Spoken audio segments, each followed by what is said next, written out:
Un paresseux qui va juste nuire à Caulfield et Roy.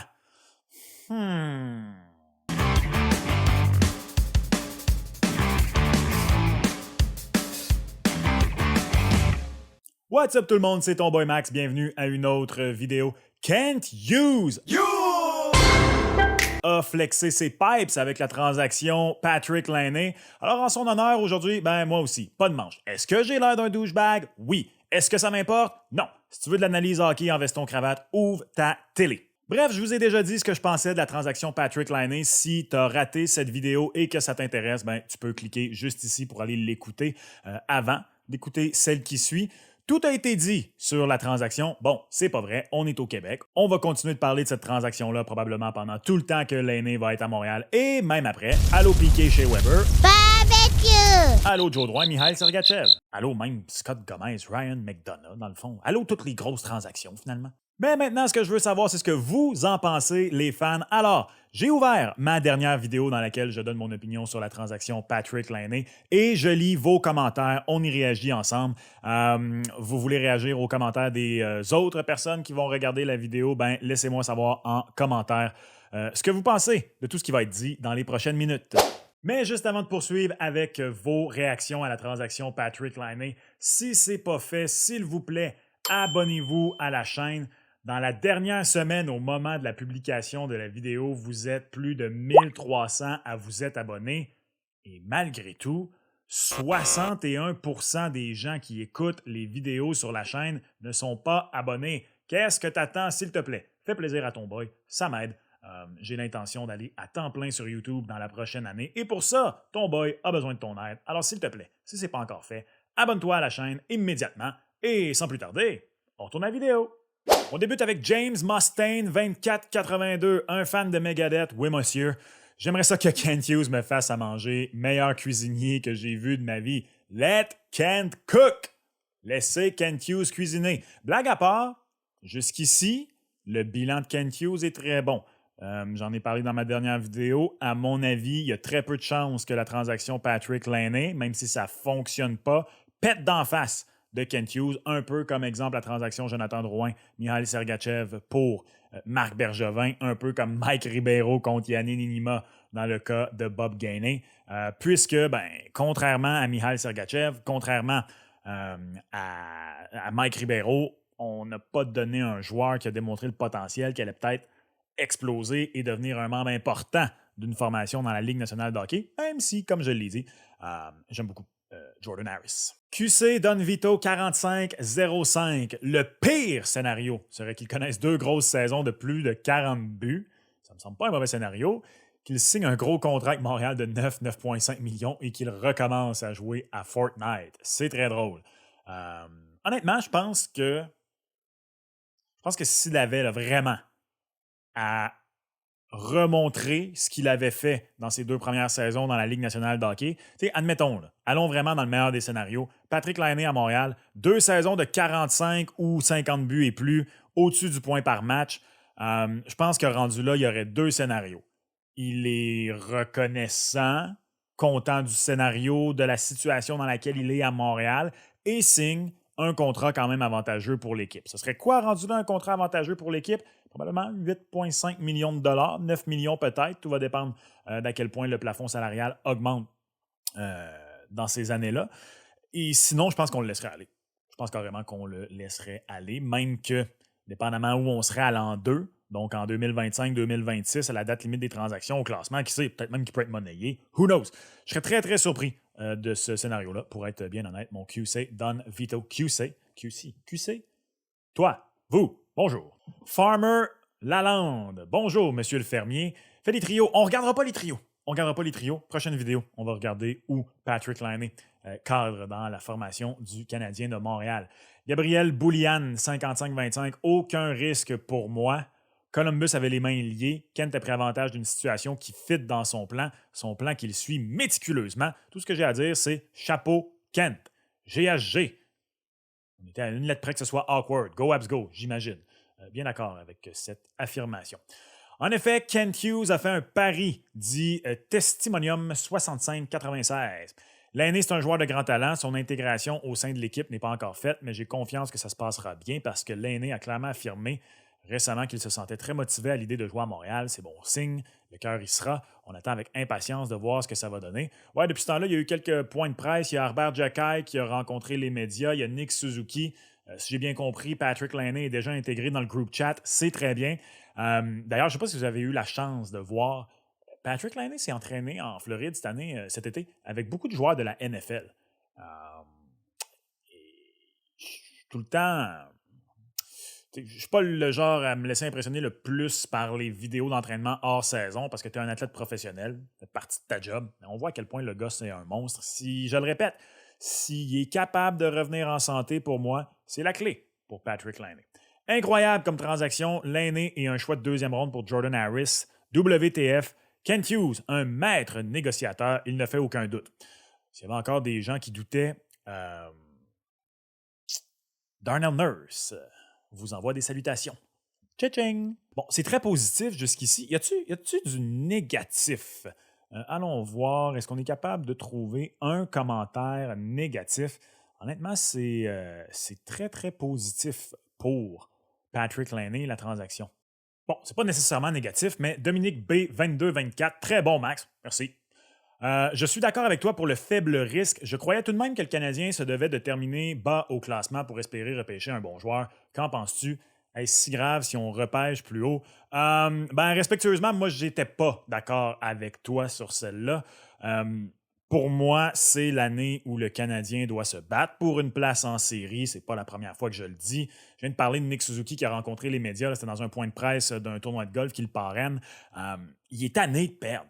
Et là, c'est qu'après 3 saisons de misère, il est là le danger, si tu continues trop longtemps, à aliéner les joueurs qui sont là, à peut-être tomber dans le genre de cycle Sénateur, Sabre, Coyote. Bref, ces équipes qui restent en bas tellement longtemps que tu as un noyau de joueurs au grand complet qui n'apprend pas à gagner. Plusieurs des gens qui ne sont pas fans de la reconstruction, c'est de ça dont ils ont peur.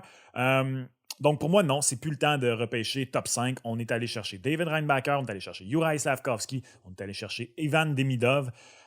Et en plus, il ne faut pas oublier une chose. Le Canadien a le premier choix des Flames de Calgary au prochain repêchage. Et honnêtement, moi, je ne devrais pas être surpris si le choix des Flames de Calgary en 2025 est top 10, voire top 5. Frankie Leonidas, la clé dans ce trade est encore Martin Saint-Louis. Ben oui, est-il capable de sauver Lainé? Bon, on se calme, là. Je veux dire, c'est quand même pas le soldat Ryan, Patrick Lainé. Je pense que oui. Montréal a 1 an et demi pour l'évaluer. Ensuite, Lainé va devenir soit un premier choix au deadline ou Hughes va lui offrir un contrat de 4 ans, 7 millions par année. Je veux dire, ça peut être plus. Patrick Lainé fait 90 buts en 2 ans, puis 170 points. Ça peut être plus que ça. J'espère de tout cœur que ça va être la deuxième option, car vous pouvez encore vous demander comment est talentueux le gros Finlandais. Je pense qu'on le sait, à quel point il est talentueux. Maximum 18, quand même drôle. Il y a quelques années, le blockbuster trade était Lainé contre Dubois et à peine quelques années après, un est échangé contre un gardien numéro 2 et l'autre contre un défenseur numéro 5-6. Oh, how the mighty have fallen. C'est vrai par contre, tout à fait vrai. Rêvons, si le CH est dans la course aux séries et que Demidov arrive à Montréal en fin de saison, c'est une réelle possibilité. Hein? Le commentaire vient de Bobby Toi. Effectivement, la saison de la KHL termine plus tôt. Bon, le SKA où évolue Demidov a une réputation d'aller quand même souvent loin en série. Après ça, on sait que le SKA a continué à faire jouer Demidov en bas pour, entre guillemets, le punir, là, de vouloir aller rapidement en Amérique du Nord. Mais ça va définitivement être intéressant à surveiller. Je pense pour vrai que c'est une réelle possibilité que Demidov vienne terminer la saison à Montréal. Avec tout ça, j'ai toujours pas trouvé de commentaires négatifs. Voyons donc, sont où les Grinch? You're a mean one, Mr. Grinch. Francis Pomainville, salut Max, j'aimerais savoir pour toi, ce serait quoi le fait de dire que c'est réussi le pari Lainé? Admettons qu'il fait 25 buts et 21 buts la saison d'après. Trouves-tu que c'est une réussite considérant le prix payé ou ce serait une déception due au potentiel du joueur? Pour moi, c'est raté s'il demeure un joueur qui n'est pas en santé, donc dispute 50% des matchs ou moins. C'est raté s'il dispute beaucoup de matchs et ne produit pas à sa juste valeur. S'il dispute une 60aine de matchs par saison et qu'il est près du point par match, ce ne sera pas raté. S'il fait 25 buts, s'il fait 21 buts, ça ne sera pas raté, ça va être mid, si vous me passez l'expression. Ça va être bien correct, puisqu'on n'a rien payé pour. Et qu'est-ce qui serait réussi? Ben, pour moi, c'est réussi si Patrick Laine a 2 saisons de 30 buts, si Patrick Laine a 2 saisons d'au-dessus de 70 points. Ça, pour moi, ça va être réussi et pas juste correct ou satisfaisant. Stéphane Chandonnet, 22-61. Un potentiel négatif. Oh, un point potentiel négatif. Comment va réagir T. Cole quand on va lui couper du power play pour Laine? Stéphane, je suis pas d'accord. On va pas couper de l'avantage numérique à T. Cole pour Laine. Je pense que les deux vont être sur la première vague. Je pense pas que c'est T. Cole qui va payer pour. Ça, c'est un. Et deux, je veux dire, les Oilers d'Edmonton, sur leur première vague d'avantages numériques, ont 3 gars qui ont déjà marqué 50 buts dans la Ligue nationale de hockey. 2 qui l'ont fait à... non, Connor l'a fait rien qu'une fois. Un qui l'a fait à 2 reprises. Puis l'autre, ben Connor, la fois où il a marqué 50 buts, il en a mis 60 dedans. Bref, je sais que c'est un exemple un peu boiteux parce que, moi, je continue d'être convaincu que Connor McDavid, l'année où il a marqué 60 buts, c'était juste pour dire à tout le monde « Hey, by the way, je peux être le meilleur buteur si je veux. C'est juste que c'est pas ça ma game. » Donc, on le sait qu'il est là pour fabriquer les jeux. Et 2, Léon et Zach Hyman sont complémentaires dans leur façon de marquer des buts. Léon est posté le bas du cercle, il est là pour le tir. Et ben Zach Hyman, il collecte les déchets. Autrement dit, quand ça ne marche pas avec Léon, Zach Hyman récolte et la met dedans. Vous irez voir le graphique, là, début de Zach Hyman la saison dernière.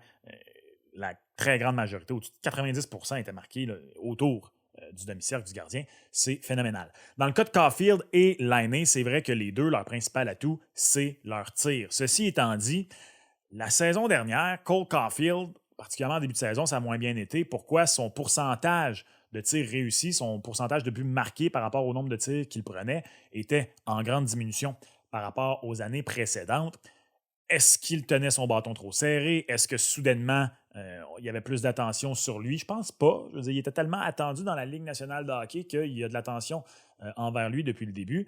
Moi, je pense que c'est une combinaison de plusieurs facteurs. Entre autres, peut-être vouloir trop en faire, de devoir s'ajuster et varier ses façons de marquer, mais aussi, c'est évident, je veux dire, il y a Alex Ovechkin qui peut marquer son but de la même manière depuis bientôt 20 ans puis que ça fonctionne tout le temps parce que le gars est goated.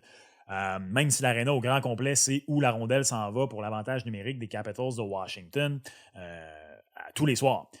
Je pense pas que Cole Caulfield, même s'il est très bon, dans la catégorie de celui qui va bientôt être le meilleur buteur de l'histoire de la Ligue nationale de hockey. En ayant Patrick Laine ailleurs, sur la même vague d'avantages numériques, moi je pense qu'au grand contraire, ça va bénéficier à Cole Caulfield. Parce que là, on va devoir surveiller les deux. Puis pas juste les deux. Moi, j'ai très hâte de voir. Je sais que vous êtes plusieurs à penser que Lane Hutson est à Montréal pour débuter la saison. C'est garanti. Je pense honnêtement qu'il va être là. Pour moi, c'est pas garanti. Par contre, je crois qu'il va devoir, en raison de ce qu'il a fait l'an dernier, déloger Mike Madison. Mais je pense qu'éventuellement, dans l'année, l'avantage numérique du Canadien de Montréal, la vague 1, ça va être Nick Suzuki, Juraj Slafkovský, Patrick Laine, Cole Caulfield et Lane Hutson. Comment tu les places? Moi, je pense que l'impact va peut-être être plus sur Juraj Slafkovský, qui se tenait beaucoup justement dans le cercle de mise au jeu l'an dernier. Et souvenez-vous, en fin de saison, un but, entre autres, qu'il a marqué où il est allé devant le filet, fait dévier un tir de Lane Hutson. Moi, j'utiliserais Juraj Slafkovský à la façon Chris Kreider sur l'avantage numérique. Chacun dans un bureau, Laine et Caulfield. Les deux sont droitiers. Un des deux, je pense, va devoir aller de l'autre côté pour marquer des buts. Et bien sûr, un Nick Suzuki qui demeure dans son poste, qui va lui aussi pouvoir nourrir, alimenter tout ce beau monde-là. Moi, je pense vraiment le contraire. Comment tu t'appelais déjà? Stéphane. Je pense que ça va être très bon pour Cole Caulfield. Et bien honnêtement, je pense qu'il le sait. Paul Morin dit « Je souhaite bonne chance à Jordan Harris, un sapré bon gars qui a toujours été positif à l'intérieur de l'organisation malgré un rôle effacé. Il aura du temps de glace et pourra s'épanouir davantage à Columbus. Je suis prêt à donner une chance à Laine. Il sera utile sur les avantages numériques. » J'ai déjà dit, fan de Jordan Harris ici, particulièrement en raison du hors-glace. Le gars, pour moi, était vraiment intéressant. Et je suis très d'accord sur l'attitude positive et tout ça. Même chose. Bonne chance, Jordan. Mon boy Max, où est ton merch? Ça s'en vient, AGSU9WC. Sérieusement, donnez-vous des meilleurs noms YouTube, tout le monde, s'il vous plaît. Non, blague à part, je l'ai annoncé il y a quelques semaines, ça s'en vient. 1er septembre, tout va être en place pour vraiment bien lancer cette chaîne qui demeure un peu en rodage, pour utiliser un langage d'humoriste, pour encore un peu plus d'une semaine. Mais ça s'en vient. C'est ça. Ces casquettes-là vont être en vente. Et pas juste ça. Vous savez que votre boy aime la merch. Ça va être de la belle merch. Bruno Morin, pour parler seulement du salaire, l'Aîné fait 1 million de plus que le noyau de l'équipe. Le noyau a été signé sur des projections et de l'espoir. L'Aîné fait 1 point par match et a déjà fait 40 buts pour une saison. Son salaire est totalement justifié et je crois qu'il est payé exactement au bon prix pour ne pas briser l'échelle salariale établie par Ken. Ce qu'il fera la saison prochaine est un autre débat sur lequel personne n'a de réponse. Je suis d'accord avec Bruno. Il y a plusieurs personnes qui m'ont demandé ça te fait-tu peur sur la chimie, le salaire, au risque de me répéter. Si Nick Suzuki, Cole Caulfield et Juraj Slafkovský sont insultés de ça, là, on a un problème beaucoup plus grand entre les mains. Mick QC 21, je prédis que le Canadien, dès cette année, vont faire les séries, ils vont nous surprendre et l'Aîné va faire 80 points, 40 buts, 40 passes. Ça, ce serait un très gros W. Je crois pas. Je pense que le Canadien va se battre pour une place en série sans les faire. Les 80 points, par contre, de l'Aîné, je peux y croire. Je peux vraiment y croire. Je vous la pose, la question, d'ailleurs. Quelle est votre prédiction? Votre prédiction, là, pas ce qui serait satisfaisant. Quoi. Quelle est votre prédiction pour Patrik Laine cette saison? En me basant sur une saison complète ou presque, disons qu'il rate quelques matchs mais réussit à demeurer en santé, je vais y aller avec une saison d'entre 35 et 40 buts et une trentaine de passes. Donc, je dirais 35 buts, 75 points pour moi. Ce serait ma prédiction pour Patrik Laine. Je veux savoir la vôtre. Laissez-moi savoir en commentaire. Hi, Show Fury fan. Bonne vidéo, mais arrête de me rappeler l'école dans une semaine. C'est très drôle. Désolé, mon ami. Olivier3909, je suis le seul à avoir peur qu'il contamine nos jeunes avec sa nonchalance, ce à quoi j'ai répondu à la blague, oui. Mais plus sérieusement, non. Non, moi, ça ne me fait pas peur. C'est entre les mains de Martin Saint-Louis, ça. Je veux dire, Patrik Laine ne va jamais gagner le trophée Selke. Il ne va jamais devenir la réincarnation d'Jere Lehtinen, on s'entend. Je l'ai dit, Kirby Dach a déjà mentionné que Martin Saint-Louis lui a redonné le goût du hockey. D'ailleurs, vous avez peut-être vu la bande-annonce pour le documentaire qui va être publié sur Crave dans les prochains mois, dans lequel on entend Martin Saint-Louis dire qu'il veut commencer à adopter une approche plus à la dure. Intéressant, ça, d'ailleurs. Réal Gros 38-46, c'est un paresseux. Pas si bon que ça. On est sévère. À Winnipeg, il est entouré de 2 très bons joueurs. Pas un gros joueur de série, rien gagné. Va juste nuire à Caulfield et à Roy. À Caulfield et Roy? Bon, pour Caulfield, j'en ai déjà parlé, je suis pas d'accord. Joshua Roy, encore moins. Moi, je pense qu'il reste encore une place sur le top 6. Pour moi, il n'y a aucune garantie que c'est Alex Newhook qui s'en va là. Ça, c'est 1. Et 2, même sur un 3e trio, Joshua Roy peut s'épanouir pour la prochaine saison. De toute façon, au cours d'une année, il y a des blessures et tout ça. Non, pour moi, le Canadien n'est pas assez bien nanti en attaque pour qu'un joueur qui s'amène nuise à quelqu'un d'autre. Pas du tout. À part, je ne sais pas, moi, Tanner Pearson l'an passé, là, un joueur de la trempe de Patrik Laine, non. Pour ce qui est d'être un paresseux, ben écoute, malheureusement, j'ai envie de dire que jusqu'ici, son historique te donne un peu raison. Tu as le droit à tes réserves. Je te trouve un peu sévère, mais ça se pourrait. Écoute, tu pourrais avoir raison là-dessus, mais respectueusement désaccord. On les a trouvés finalement, les commentaires négatifs. Laine, un mélange de Dach, Drouin et Dubois. Autrement dit, un paquet de troubles. Pas une bonne idée d'amener un tel joueur au travers des jeunes du Canadien. J'imagine que tu inclus Dach là-dedans en raison des blessures, parce que Dach n'a pas la réputation de se traîner les pieds ou quoi que ce soit. Ça se pourrait. T'sais, soyons honnêtes. Là. En ce moment, vous êtes très positif en grande majorité. Je le suis également. Les drapeaux rouges sont là pour Patrik Laine.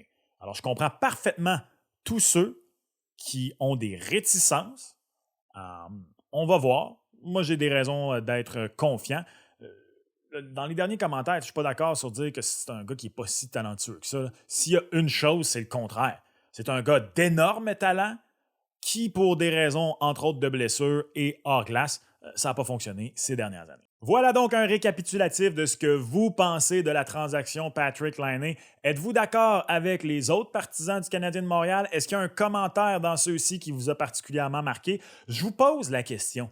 Est-ce que vous êtes inquiet de l'impact de Patrik Laine, l'impact négatif qu'il peut avoir sur Cole Caulfield? Laissez-moi savoir en commentaire. Comme d'habitude, s'il vous plaît, laissez un like, ça aide votre boy. Si ce n'est pas fait encore, abonnez-vous. La chaîne a une croissance vraiment phénoménale. Mon objectif était d'atteindre 8500 abonnés avant le début de la saison du Canadien de Montréal. Donc en octobre, on est presque déjà rendu là. Nouvel objectif, 10 000. Aide ton boy s'il te plaît. Partage la chaîne à un de tes amis. Et comme toujours, il y a une autre vidéo qui s'en vient dans les prochains instants. Si tu ne l'as pas encore écouté, ben clique dessus et continue d'écouter le bon contenu de ton boy. Et on se reparle dans une prochaine vidéo. Ciao!